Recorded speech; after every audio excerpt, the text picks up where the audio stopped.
Hello, everybody, and welcome to another great episode of Truth Wanted. I'm your host, Objectively Dan, and dancing in the background there is Quite the one catchy and music only. you've got there. I love it. Thank you, Bart. This is Bart Campolo, everybody. I am super excited to have Bart on. Man, you have no idea. This is a dream come true. I have been following Bart and his work for a long time now. He is a humanist chaplain. He is the author of the book Why I Left and Why I Stayed, right? And a Netflix documentary about that as well. You can introduce yourself more if you want, Bart, but if you don't know Bart, you need to know Bart. He's also the host of the Humanize Me podcast. I mean, he's got a lot of stuff. He's in Cincinnati right now speaking at American Atheist. He's just all over the place. What's going on, Bart? I'm actually, Dan, I'm in Cincinnati because I live here. Yeah, that's true too. Yeah, it's my town. Yeah. And so they came to me. Yeah, that must be nice. That's convenient, huh? Yeah. So it is. Now, what's weird is do I look okay to you on the screen? You look great right now. Yeah, absolutely. All right. If I look good to you, that's great. You look fantastic. For a minute there, it was very fuzzy. Yeah. So our iTunes and Spotify and other listeners can't see us now, but those of you who are watching live on YouTube, this is Live with Bart Campolo. You guys have seen this show before. This is Truth Wanted. We talk about what people believe and why. So if you want to talk to me and Bart right now, live on the screen, there's a number there at the bottom. Our lines are open, folks. Come talk to Bart. Bart's a cool guy. So Bart, I first met you last year. We were at Secular Student Alliance Conference. And gosh, I had a lot going on at the time. You have a lot going on. A lot going on at the time. I don't want to get into too much into my personal life, at least not right here on this segment, because this is about you. This isn't about me. But so on this show, do you not talk about your personal life? Is it are you this objective but also distant person who interviews others but reveals nothing of himself? I think I use the name Objectively Dan kind of in tongue in cheek. It doesn't really mean anything. I don't think I'm objective at all. If anything, no, you're subjectively Dan. I'm subjectively Objectively Dan, right? That's right. Kind of how I think of it. But no, I think I kind of started this show to kind of get the perspectives of other people. It's not just about me. I think if it was a show just about me talking all the time, I think that would get boring real fast. I think the more people that are on here, the better. But yes, I think most people who watch the show know a little bit about me and my story, a little bit of how I ended up here, and that whole situation, talking with Anthony Magnabosco and doing street epistemology and stuff. And we met at a time where I was first coming out to my parents about this. And we talked about this one-on-one. I was they found out that I was, they didn't realize I was at the Secular Student Alliance conference. I had kind of told them I was on a trip somewhere else, and they found my videos online and stuff, and they were texting me about this, and this was all right before I had to do a presentation. They were just figuring out all this stuff that was going on in your life. Yeah, and it was really, really intense. And I had this one-on-one, I remember this so vividly. We were sitting outside of the campus there, and it was you, me, and a couple other people that were at the conference, and we were just sitting out in the grass, and we were just talking about life and talking about how to deal with this situation. And at that moment, I never felt more lost. It was I suddenly I was away from my family. I was in a completely other city with a bunch of people that I knew kind of well, but not as well as I could have, talking about this atheism thing, this thing that was really new to me at the time. And it's what do I do now? How do I talk to my family and talk to the people in my life that I suddenly far away? It's how do you talk to your mom? Right. That becomes the issue. And it's so interesting because, I know you want me to sort of say a little bit about who I am and what I do. Yeah. And in a weird way, in that moment, you got to experience who I am and what I do, because who I am is a guy who for 30 years was an evangelical Christian minister, inner city missionary, guy who was building community, and who gradually, became more committed to loving relationships and community building and making a difference in the world, and who gradually lost his ability to believe in any kind of supernatural power. Mhm. And so, I'm one of those people who's like a post-Christian. Yeah. But in the Christian world, I was this pastoral caregiver, this guy who took care of people who were struggling. And in many ways, when I came out of Christianity and I couldn't believe the narrative anymore, I was like, okay, I no longer can believe in God, but I still want to pursue love and truth and justice and goodness. Where's the secular community where I'm gonna like pursue goodness as a way of life, pursue love as a way of life? And I kind of had a hard time finding it. Mhm. I found a lot of people who wanted to fight for the separation of church and state, or who wanted to debate Christians on the ridiculousness of their beliefs. But I didn't find a lot of people that wanted to build a kind of a warm and loving community. Right. And so I ended up becoming a humanist chaplain on a college campus, where I was working with college students, not trying to convince them all not to believe in God, but taking the ones that didn't believe in God and trying to convince them that love was a really valuable way of life and a sort of a secularly rational, good choice way of life. And what ends up happening, Dan, is that a lot of the young people that I work with, one of their big issues is, how do I relate to my believing parents? Mhm. It is, how do I let them know that I can't buy into their narrative, but in many cases I still share their values? Yeah. And I want, and how do I sort of how do I demonstrate to them that atheism or secular humanism or free thinking or whatever variety you want to call yourself, that this doesn't define me as much as the kind of world I want to build and the kind of relationships I want to build and the kind of contribution I want to make and the way I want to make the most of this life. That's what I want to define me as, this positive way of life that I'm living. And so when I'm sitting there with you, because I had to come out to my ultra evangelical Christian parents. My dad is a big wheel in the evangelical community.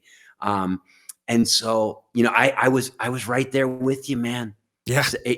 I went through that, and now I counsel a lot of people who are exactly where you are. And so, like, yeah, I felt like I felt like I felt really privileged to kind of, and lucky to be there at the moment where you were in that moment, because I was like, that's a moment I recognize. Yeah.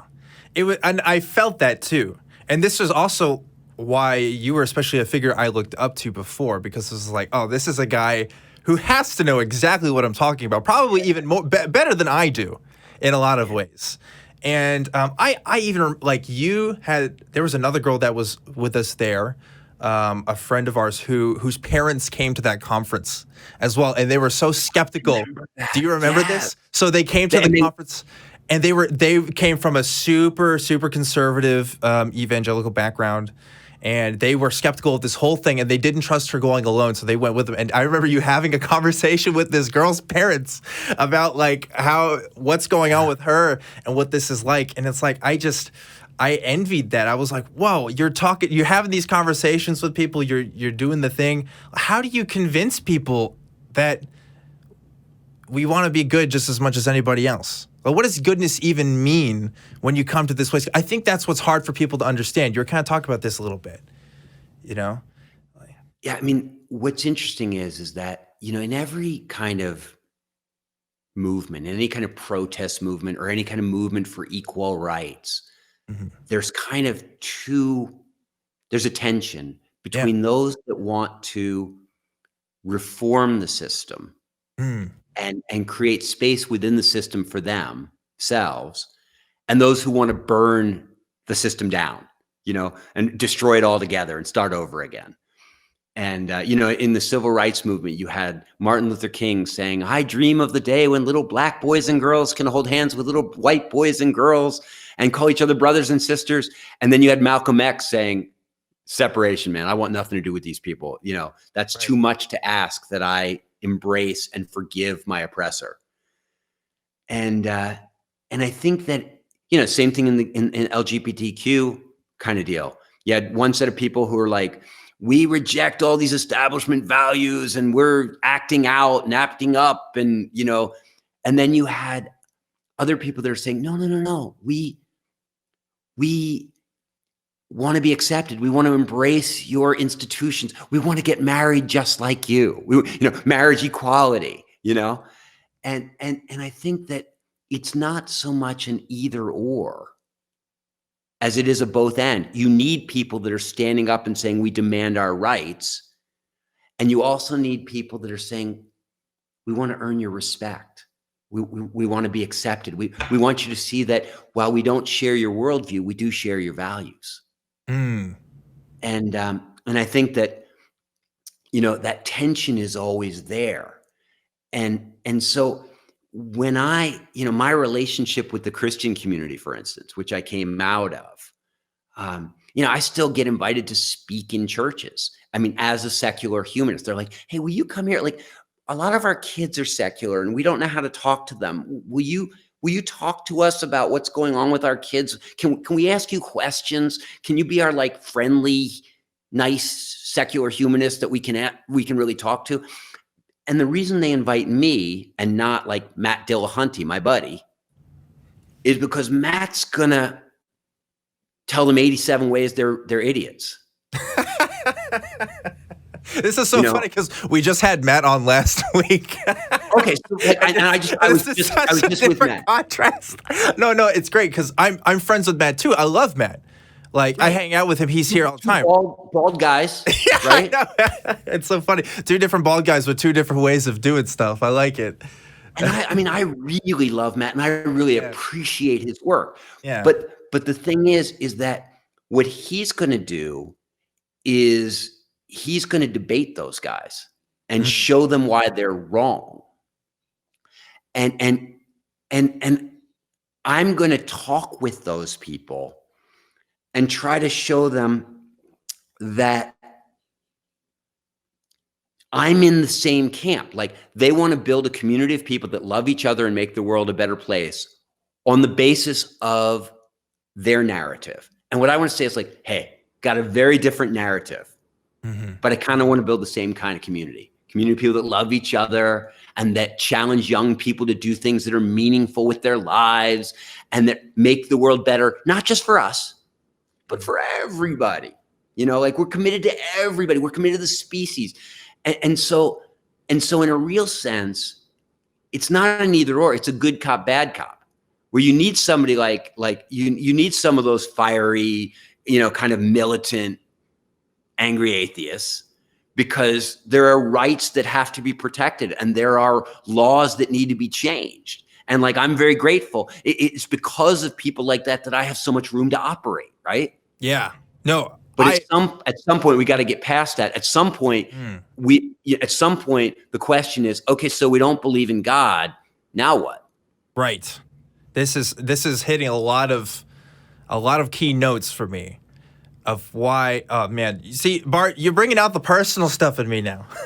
Yeah, go for it. Tell me, what do you feel, man? What's going on with you? What I feel is, what I wanted to do with Truth Wanted was, I didn't feel like there was a place where, because I love Matt, and I think people characterize him as an aggressive guy, and I think that's true to an extent. If you know him and you're friends with him, the relationship's a little bit different. A lot of people see him on the internet and stuff, and you get certain ideas of people. And I think you'd agree with this too, that once you know a person, it's a little different from their online personality. But I think Matt would agree with me too. It's like, I wouldn't introduce Matt to my grandmother if we're going to talk about Christianity. You know what I mean? It's like, and that doesn't mean that I don't think anything Matt says or does is particularly wrong. I don't think that, I agree with him most of the time on everything, but I think there is kind of we do talk about this idea of approach and how we handle that here on the show a lot. Like, this is a lot of what the core of this show is. And I think my personal philosophy kind of intertwines with yours as well, which is like, okay, we need to deal with the now what situation first, because more often than not, when people are having these conversations, this happens with people in crisis. This is like, oh, suddenly I've lost everything. Suddenly I'm trying to work things out, and there's other people in my life who don't understand the journey that I'm personally going through, and I'm trying to help other people, give them the tools and and the And words you're and the caught understanding. between two things because on the one hand, you don't necessarily have the tools all by yourself to figure out how to make sense of life without that framework that Christianity provided. Because Christianity didn't just tell me like what I believed about God. It told me like what kind of food to eat, told me what kind of jobs I could have, what kind of women I could date, it's a whole framing narrative that answers every question on some level. And so, so some people like have an easier time than others creating a new narrative and a new framework of meaning. And part of the reason I want to build communities is because what communities often do is they help people that aren't naturally good at creating a whole framework. They sort of help them along. Some as the leaders create a framework that works for the followers. And every movement has leaders and followers. And the fact that you're not good at framing a new narrative or figuring out the answers to all those questions doesn't mean you're stupid, and it doesn't mean that you're not valuable. It just means that like in the orchestra, that's not the instrument you play. Yeah. And so you got to have a trumpeter, but you also got to have a drum player. And in a community, you got to have people that are able to answer some of those bigger picture questions and sort of help you to frame a narrative and to say, because the world works this way, we should act this way, because this is the one and only life that we have, we should make the most of it. And the more we think about what makes the most of it, it might have to do with loving relationships and contributing to the work of other people and developing a sense of gratitude and wonder for the privilege of human consciousness. Like there's a lot of stuff to work out. And some people are great at working that out and framing it. And other people are great at feeding the homeless. And so if you give them a narrative that helps them understand why feeding the homeless is really important, they'll feed like hell. They'll really do it great. Yeah. And so I think that part of it is that some people struggle to come up with a framework of meaning. But the other thing is, while they're in the middle of that struggle, they're fighting a two-front war because they're trying to figure out their own life, and they're trying to fight off their family who are telling them that they're going to burn in hell and like that you don't love me anymore and you've rejected me and I don't know how to talk to you. And so that's the other place where a lot of times people need help is, can you help me navigate these relationships, especially in the middle of the transition? Because, my relationship with my parents now, they know who I am. They know where I'm coming from. There's we're past that big transition that you were in last year. But that transition for a lot of people, that lasts for years. Yeah. And that's a hard one to navigate. And so that's another place where people sometimes need some fellowship and they need some pastoral care and they need some counseling to help me figure out, how do I relate to these people? Yeah. How do you build community in areas? Because like I'm lucky because I live close enough to Austin where I can be a part of the atheist community of Austin and do stuff here with the show and volunteer and do all these other things and work with a great group. But if I'm in the middle of Kentucky or, somewhere way out there, and it's like those are the people that don't have as ease of access. I remember originally coming out and looking in the area where I was at, there was only one group in my whole area. There was a secular student alliance, and I figured that out later. But besides that, there was just one group, and it was a Universalist church that was in town. And I went there a few weeks, and you know what, Bart? They're great people. They're super nice. All of them were over the age of 40. I can't relate to these people and their experiences. It was just completely outside of my range. And so, it's funny. I was just at an event, speaking at an event in Nashville called the NanoCon. It was the Nashville nuns put on this conference. Mm-hmm. And boy, you go to a conference like that in the Deep South, and it is a lot of people coming from a lot of isolation. And the talk I gave, the workshop I ran, was called How to Find Your Tribe. Mm-hmm. And it had in parentheses, how to find, and then parentheses, or build your tribe. Because for a lot of people, there isn't a group you can just step into. Mm-hmm. You've got to find those people. And the problem is that some of the people that need a tribe aren't natural tribe builders. Yeah. And so, that's, and that may not be the conversation that that your listeners are interested in right now, but like, I think it's exactly what people need to hear. I don't know. I love it. well, you know, what's interesting is that like the first thing I ended up saying to them is that, you know, gosh, I think I even, yeah, it's funny. I even wrote it down. I have these notes from the talk. And the first thing I said is that you have to own and articulate your need / desire / determination to find a tribe and to be a part of a tribe.